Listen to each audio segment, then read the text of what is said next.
Всем привет! Меня зовут Жиркова Ольга. Я являюсь командиром сервисного отряда «Ботур». Я вступила в 2020 году. Там были направления, 5 направлений. Это первое направление медицинское, второе направление сервис, третье направление педагогическое, четвертое направление строительное и пятое направление сельхоз.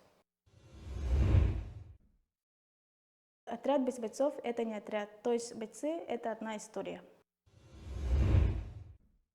В каждом отряде есть свои традиции. Ну, например, у нас в студенческом сервисном отряде есть традиционный поход, и у нас есть браслет. Во время летнего трудового сезона каждый боец получает браслет. Браслет выглядит так.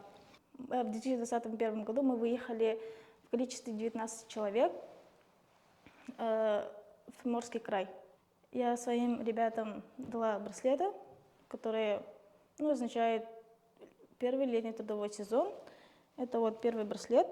И вот в конце я дала такой браслет. Это синий цвет, это цвет Балтура, то есть нашего отряда. Это, по идее, код Морзе. Тут написано «Удача». Отналочка – это является, что я командир линейного студенческого отряда. Если у вас 2 лычки, вы являетесь командиром штаба учебного подразделения. Если 3 лычки, вы являетесь региональным штабом. Если у вас 4 лычки, то вы являетесь командиром центрального штаба. Это называется кирпичик. То есть, если вы, например, в 2021 году мы отработали в Приморском крае, и у нас после летнего трудового сезона нам дают вот такие кирпичики. Это означает, что вы отработали летний трудовой сезон. На правой стороне у нас находятся тут значки. Вы участвуете в разных мероприятиях. То есть у меня тут есть значок ОШК, то есть я участвовала в окружной школе командиров и комиссаров Дальневосточного федерального округа. И тут находится у нас шеврон, штабной шеврон, то есть студенческий отряд СВФУ, учебное подразделение, либо там может быть другое. И тут находится у меня отрядный шеврон. И тут находится у нас Российский студенческий отряд молодежно-общероссийской общественной организации. Тут, по идее, должно быть региональный шеврон, но у меня еще пока нет. У нас есть такие значки, в каких мероприятиях вы участвовали. Внутри есть тоже значки, подаренные. Например, вот такие.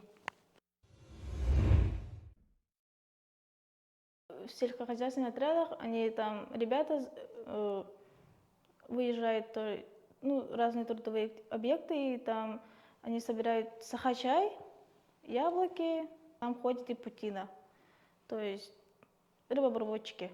Они работают в разных заводах и помогают рабочим тоже там очистить рыбу и так далее. Например, наши ребята в 2019 году выехали в город Геленджик. Они там работали спасателями первой категории.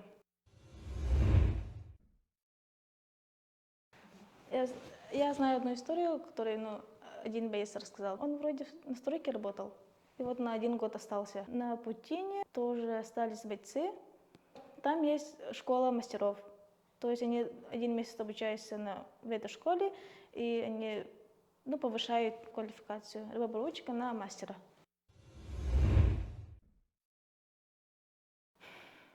Есть бойцы, которые остаются годами, но если им не нравится, то они сразу, первой смены сразу уезжают. Отрядные вечера, отрядные гитарные вечера, отрядные песни. В 2019 году мы много ходили на походы после рабочей смены, то есть выпускали фонарики и фейерверки. Было очень здорово.